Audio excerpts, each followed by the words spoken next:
Gold, trusted gold buyers. మీరు తాకట్టు పెట్టిన బంగారాన్ని విడిపించి ఈ రోజు ఉన్న మార్కెట్ ధరకు కొనబడను.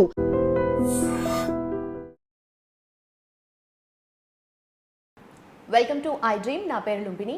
ఫైనాన్షియల్ ఇండిపెండెన్స్తో పాటు ఫైనాన్షియల్ అవేర్నెస్ కూడా పెరుగుతుంది కంపారిటివ్లీ కదా. సో ఫైనాన్షియల్ ఇండిపెండెన్స్ అంటే మనకు తెలుసు, మరి అవేర్నెస్ ఏంటి అంటే మనకు ఎక్కడ ఇన్వెస్ట్ చేయాలి, ఎప్పుడు ఇన్వెస్ట్ చేయాలి, ఇలాంటి బేసిక్ డౌట్స్ మీకు ఉంటాయి, నాకు ఉంటాయి కదా. సో ఇవన్నీ క్లారిఫై చేయడానికి మనతో పాటు AMFI registered mutual fund distributor ఉన్నారనమాట, పిఎస్ చంద్రశేఖర్ సార్. ఆయనతో మాట్లాడి ఇంకా డీటెయిల్స్ అన్ని క్లియర్గా తెలుసుకుందాం. Hello sir, how are you? Hi అండి, how are you? I'm fine అండి. Sir, everyday gold prices check చేయాల్సిన అవసరం లేదు, నెక్స్ట్ డేకి పెరుగుతుంది అని అర్థమైపోతుంది. సో ఎప్పటికీ ఇలా పెరుగుతూనే పోతుందో, ఆర్ గోల్డ్ రేట్ ఫ్యూ డేస్లో ఆర్ మంత్స్లో తగ్గే ఛాన్సెస్ ఏమైనా ఉన్నాయి? మేడం, ఇప్పుడు మన గోల్డ్ రేట్ గోల్డ్ ఇంత ఫ్లక్చుయేషన్ ఎందుకు ఉంది అంటే because of the wars. Israel, Iran, ఇప్పుడు యుఎస్ దాడి చేశాడు, ఇప్పుడేమో ఇరాన్ వాడు దాడి చేశాడు, సడన్గా సీజ్ ఫైర్ అన్నారు. సో ఇవన్నీ వాలటాలిటీ సిచ్యువేషన్స్. ఓకే, సో 12 రోజులు నడిచిన వారు సడన్గా సీజ్ ఫైర్. సో రేపు ఏం జరుగుతుందో తెలియదు మేడం మళ్ళీ, రైట్? అలాగే ఈ గోల్డ్ ప్రిడిక్షన్స్ కూడా చాలా కష్టం. బట్ ఎప్పుడైతే ఈ జియో పొలిటికల్ సినారియోస్ ఉంటుందో, టెన్షన్స్ ఉంటాయో, ఏమవుతుందంటే గోల్డ్కి వాల్యూ పెరుగుతుంది. అంటే ప్రైస్లు, డిమాండ్ పెరుగుతుంది, ప్రైస్లు పెరుగుతూ ఉంటుంది, రైట్? ప్రస్తుతానికి ఇలాంటి సిచ్యువేషన్లో చూసుకుంటే ఒక సైడ్ వేస్ నుంచి పాజిటివ్ అప్వర్డ్స్ కనబడుతుంది. కానీ రేపు సడన్గా మళ్ళీ ఇంకో వార్ ఏదో సినారియోస్ వచ్చింది అనుకోండి.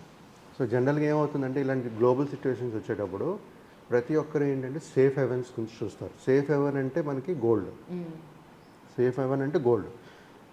మనకే సేఫ్ హెవెన్ కాదు, మన సెంట్రల్ గవర్నమెంట్స్, ఆర్బీఐ, వీళ్ళందరూ గోల్డ్ కొనుక్కుంటారు సేఫ్ హెవెన్స్ అని. ఇన్ఫ్లేషన్ పెరుగుతున్నప్పుడు హెడ్జింగ్ కింద పనిచేస్తుంది గోల్డ్. సో కానీ మనం ఏమంటాం, మనం మ్యూచువల్ ఫండ్ డిస్ట్రిబ్యూటర్ కదా, ఈక్విటీలో పెడితే మంచి రిటర్న్స్ వస్తాయంట. లాంగ్ టర్మ్ ఎప్పుడు వస్తుంది, ఎందుకంటే ప్రతి ఒక్క కంట్రీ బాగా చేయాలని అనుకుంటుంది కదా, వాళ్ళ జీడిపి పెంచుకోవాలని అనుకుంటుంది కదా. ఇలాంటి వాలటైల్ సిచ్యువేషన్స్ పాసింగ్ క్లౌడ్ అంటారు కదా, అలా వెళ్ళిపోతుంటుంది. అంటే పాసింగ్ క్లౌడ్ లాగా వచ్చి వెళ్తుంటుంది. It's journey. మనం ఎవరు ఫ్యూచర్ ప్రిడిక్ట్ కరెక్ట్ చేయలేం, కానీ అలాగే ఏది మనం ప్రిడిక్ట్ చేయలేం. కానీ అలాగని చెప్పి మనం ప్రతిదీ గోల్డ్ కొనుక్కుని కూర్చోలేం కదా. మనం అక్కడ వెల్త్ క్రియేట్ కదా, ఈక్విటీ పెరిగే ఛాన్సెస్ ఎక్కువ ఉంటుంది కదా. ఎందుకంటే ఎప్పుడైతే మన జీడిపి మనం ఫోకస్ చేస్తున్నామో, మన కంట్రీ జీడిపి పెంచుకోవడానికి ట్రై చేస్తున్నామో, obviously equity markets will go up. అప్పుడు గోల్డ్ తగ్గుతుంది. సో నేను చెప్పేది ఏంటంటే మేడం, జనరల్గా గోల్డ్ గురించి మాట్లాడుకుంటే global situations are very important. అది కాకుండా కొన్ని ఇంకా other factors like international markets బట్టి ఈ గోల్డ్ ఫ్లక్చుయేషన్స్ అనేది ఉంటుంది. కరెన్సీ ఎక్స్చేంజ్ రేట్స్, ఓకే, తర్వాత గవర్నమెంట్ పాలసీస్ ఏదైనా చేంజెస్ ఉంటే దాని మీద కూడా ఎఫెక్ట్ బాగా పడుతుంది గోల్డ్ మీద. ఇప్పుడు డిమాండ్ అండ్ సప్లై. ఇప్పుడు ఫర్ ఎగ్జాంపుల్, ఇప్పుడు వార్ జరుగుతుందా అనుకోండి, ఓకే, ఇంకా ఎస్కలేట్ అయిందే అనుకోండి. ఇప్పుడు ఏం చేస్తారు, గోల్డ్కి సేఫ్ హెవెన్ కాబట్టి డిమాండ్ ఎక్కువ పెరుగుతుంది, రైట్? డిమాండ్ ఎక్కువ పెరుగుతున్నప్పుడు సప్లై తగ్గుతుంది, అంటే డిమాండ్ ఎక్కువ పెరిగేటప్పుడు ప్రైస్ కూడా పెరిగిపోతుంది. మీరు అక్షయ తృతీయ మంచి రోజులు గోల్డ్ కాయిన్స్ కొంటారు చూసారా, నగలు, ఆ రోజు వెళ్ళి కొన్ని చూడండి, రేట్లు ఎక్కువ ఉంటాయి, రైట్? స్ట్రాటజీ అంతే. కాకపోతే నేను చెప్పినట్టుగా సెంట్రల్ బ్యాంక్స్, ఆర్బీఐ కూడా ఈ సేఫ్ హెవెన్స్ కొంటుంటారు. తర్వాత మేడం ఇన్ఫ్లేషన్ ఒకటి చెప్పాను మీకు. తర్వాత మన ఈ ఎకనామిక్ స్టెబిలిటీ మీద కూడా, మన అన్సర్టనిటీస్ మీద కూడా ఈ గోల్డ్ పెరగడాలు తగ్గడాలు అనేది జరుగుతుంటాయి. ఇప్పుడు చూసుకుంటే మనం కమింగ్ డేస్, ఓకే, ఇప్పుడు గోల్డ్ రేట్ ఏంటంటే సైడ్ వేస్ నుంచి పాజిటివ్ అప్వర్డ్ వెళ్ళేటట్టు కనబడుతుంది. ప్రొవైడెడ్ మళ్ళీ ఒకవేళ వార్ గీర్ ఏదైనా చేస్తే ఇప్పుడు అలాగే ఉంది. బట్ స్లోగా గోల్డ్ కూడా తగ్గే ఛాన్సెస్ ఉంటాయి ఇఫ్ దిస్ కంటిన్యూస్. అంటే సీజ్ ఫైర్ గారు కంటిన్యూ అవుతూ మన ఏం గ్లోబల్ సర్టనిటీస్, టెన్షన్స్ లేకపోతే మనం మళ్ళీ గ్రోత్ పాత్లో వెళ్తుంటాం. సో నేను ఇక్కడ చెప్పేది ఏంటంటే గోల్డ్తో పాటు గోల్డ్ ప్రతి ఒక్కరి దగ్గర ఒక అసెట్ కొనుక్కోవాలి. It's safe haven.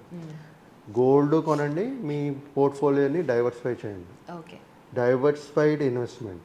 అది మీరు ఫిజికల్ గోల్డ్ కొనండి, డిజిటల్ గోల్డ్ కొనండి, ఏదైనా కొనండి. మీకు ఎంతైతే గోల్డ్ ఫిజికల్ గోల్డ్ కావాలో ఆ ఫిజికల్ గోల్డ్ కొనుక్కోండి. లేదంటే డిజిటల్ గోల్డ్లో ఇన్వెస్ట్ చేయండి. సో మనకు ఆప్షన్స్ ఉన్నాయి కదా, మ్యూచువల్ ఫండ్స్లో ఉన్నాయి. యూ కెన్ బై ఈటీఎఫ్స్ ఉంటాయి. You can buy gold, silver కొనుక్కోవచ్చు, గోల్డ్ కొనుక్కోవచ్చు, అన్నీ కొనుక్కోవచ్చు. ఈ విధంగా మనం పోర్ట్ఫోలియో బ్యాలెన్స్డ్ పోర్ట్ఫోలియో చేసుకుంటాం మేడం. ఇంత వరి అవ్వాల్సిన ప్రాబ్లం ఉండదు. ఓకే. కాకపోతే గోల్డ్ కొనుక్కునే వాళ్ళు మాత్రం ఎప్పుడు కొనుక్కోవాలా అంటే చూస్తుంటారు కదా, అవును. ఇది పెరుగుతుందా తగ్గుతుందా, నేను ఇప్పుడు కొనాలా అప్పుడు కొనాలా అని. వాళ్ళకి చెప్పేది ఏంటంటే సైడ్ వేస్ నుంచి పెరిగే ఛాన్సెస్ కనబడుతుంది.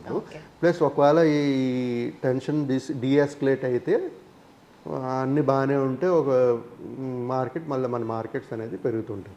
అప్పుడు ప్రైజెస్ ఆఫ్ గోల్డ్ మేబీ కొంచెం తగ్గొచ్చు. బట్ మొత్తం తగ్గడం అనేది ఉండదు, కొంచెం తగ్గొచ్చు.